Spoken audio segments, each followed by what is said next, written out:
Hello YouTube, this is Frugal and welcome to another episode of Frooglesim News for today, February the 1st, 2015. Kicking off today's episode is fairly big news from PMDG. As many of you are already aware, PMDG's 777 is now available for FSX Steam Edition, that update being released about a week and a half ago. But in addition to that, the 777 is now apparently very much in beta test for Prepared. I'm actually one of the beta testers. PMDG, as always, have not set a date for release, and I can't give you any insight into that other than to say it's looking very, very nice indeed. Expect more news on the 777 for Prepared very soon.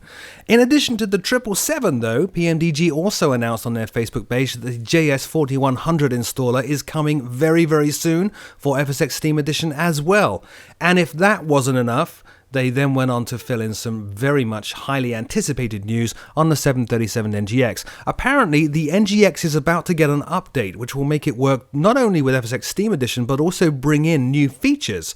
There are a ton of features across the board. PMDG have not publicly said what they all are, but they did bring out one very key element there, which is that the 737 NGX is going to get the weather radar capabilities of the 777. So all that work that PMDG put into building an active Skynex compatible, highly accurate weather radar in the 777, that's gonna be made available to 737 NGX pilots real soon. They even then went on to say that soon after that update to the NGX for FSX Steam Edition, they are going to put it into beta for P3D or Prepared. So expect to be able to fly a fully equipped, fully loaded 737 NGX with working weather radar in Prepared very soon indeed. Can't wait.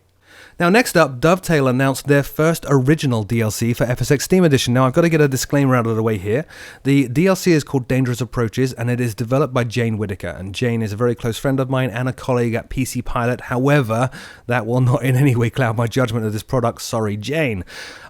Dangerous Approaches is due to launch in mid-February and apparently, reading from their release, covers 20 missions covering some of the world's most challenging aviation approaches. For example, landing a 747 in Hong Kong during a thunderstorm, or landing at base camp at Everest, or navigating the Orkney Islands in a rainstorm, and so on and so on. The press release does say that you can use the default aircraft in FSX to do all these things, or any aircraft of your choosing. All these 20 missions are fully customizable. Now, on an editorial note, I actually don't really see how this is all that different from building a flight plan and setting the weather in the sim on your own, but I will of course reserve judgment until I see the final DLC. More information on Dangerous Approaches is available at the link in the show notes below.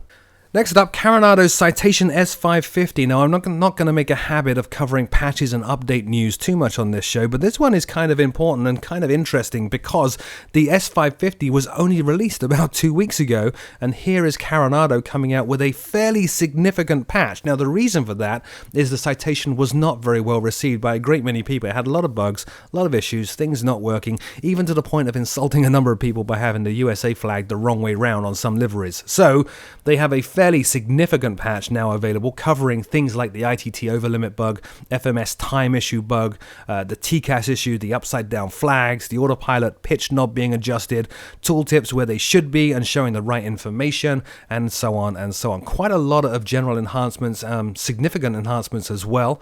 If you are already a Coronado S550 customer, all you need to do is log into your account at coronado.com and re-download the aircraft. If you bought the aircraft after January 26th, 2015, you don't need to do a thing. You've already got the patch installed on your machine. More information about the S550 in particular at the link in the show notes below. Next up, Flight 1 have been previewing Ground Environment X North America. Now, prior to Orbex coming out with FTX Global, if you wanted realistic, really accurate, really good-looking global scenery in FSX, you would typically be recommended to go and get GEX or Ground Environment X and UTX, both from Flight 1, and then Orbex FTX Global came out, and those two products kind of went away a little bit, which is a shame. I actually have them all, and they're very, very good products. Ground Environment X North America 2 obviously competes in some aspects with Orbex FTX Global, and it has a very impressive set of features. You can see some of the screenshots of it running underneath right now. It's a combination of textures and land classes with enhanced textures for good performance and visuals all the way down to just 250 feet, making this an ideal scenery set if you're into VFR flight. It has autogen optimizations for frame rate boosts, obviously includes seasonal blending of the textures, night textures as well. I have no idea about how it's actually going to perform in a sim because I haven't seen it yet, or whether or not it will fit very well with Orbex FTX Global. But if you already own GEX North America, Flight One is saying all you need to do is purchase one other region and you'll get a free upgrade to version 2. Alternately, as an existing customer, you can make use of a 50% discount. The price is normally $29.95. Ground Environment X North America 2 is only available for FSX and FSX Steam Edition, no prepared, I am afraid. Also of note, Flight One have updated all the other GEX products for the FSX Steam Edition at long last. More information at the Flight One link in the show notes below. Next up, a company I actually hadn't heard of before called Sim720 reached out to me and actually bugged me quite a bit on Facebook to take a look at their latest scenery, which is for McClellan Palomar in California. Once again, we have a scenery name I can't really pronounce. McClellan, that's hard to say. Anyway, apparently it's a public airport southeast of Carlsbad in San Diego, which I think, somebody can correct me, is covered by Pilot Edge. That particular part of the world is covered by Pilot Edge. So from a personal point of view, it's very cool to see more airport sceneries coming out covering the Pilot Edge coverage area. It is a replica of the real airport using high-res textures, in fact photo-real textures.